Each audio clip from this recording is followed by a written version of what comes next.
Thank you very much, Mr. Speaker, for the opportunity to address the government's employer health tax legislation introduced here this afternoon.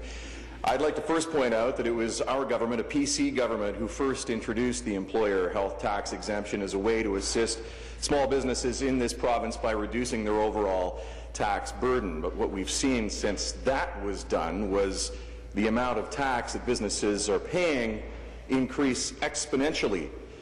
For me and my caucus, as we've received word about this bill that was introduced today, this legislation exemplifies exactly everything that's wrong with this government and their approach to governing here in Ontario over the last 10 years. They're unwilling to go far enough, and what we have here from the Minister of Finance is nothing but an optical illusion. It's a shell game where money is being moved around to try and make it appear as if they're actually creating jobs in the economy.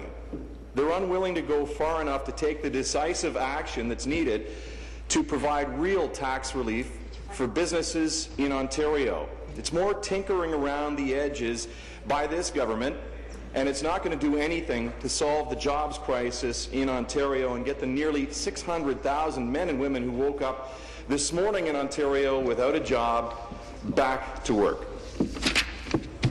The Liberals have done this time and time again, though. Their willingness to speak out of both sides of their mouth when it comes to providing real help for small business people in the province. We need to put this legislation into context with the overall framework that this government has laid out, which is actually driving jobs and businesses and investment out of Ontario, fleeing for more friendly places to do business, and those are the simple facts. This legislation comes at a time when we're struggling with skyrocketing hydro costs, increases to WSIB, that's the Workplace Safety and Insurance Board premiums, a College of Trades tax that's been introduced, restrictions on the skilled trades through outdated apprenticeship ratios, and that forest of red tape that we talk about all the time, the over-regulation that's occurring in this province. There's no question we're the most over-regulated jurisdiction in all of North America. But first, let's look at the energy rates, because it's now the second anniversary of the cancellation of the Mississauga power plant.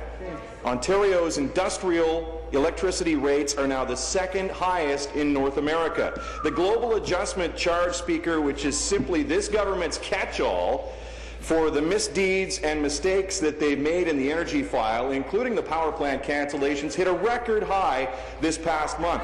Last year, energy rates surpassed taxes as the #1 concern for Ontario businesses for the first time ever. I'm not sure you heard that, but taxes are no longer the biggest concern. It's electricity rates, and your government's not doing anything about that. This legislation alone also won't do anything to reverse the damage done through the increase in WSIB premiums forced upon small businesses, nor is it going to reverse the College of Trades tax, which is targeting independent contractors in Ontario and severely hampering their ability to hire and create jobs.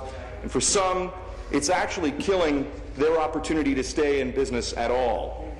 Back home in the Quinte area, Speaker, we're fortunate to have small businesses of just about every variety. We've got retail and software development, we've got wineries and manufacturing and real estate and insurance companies, names like Huff and Mackey, McDougall and Alexiou. They're all small businesses, and these are businesses that have been hit by this government with eco fees and the HST. They've seen their red tape burden balloon to more than 380,000 regulations.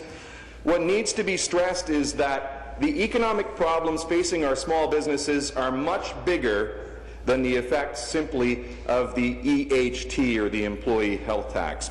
The culture of hydro rate increases, fee increases, and all of the other increases on our businesses, and the red tape as well that's been foisted on our small business people, has done considerable damage to small and medium-sized businesses across the province. We've lost some great family small businesses in my riding, and others are on the edge of closing their doors.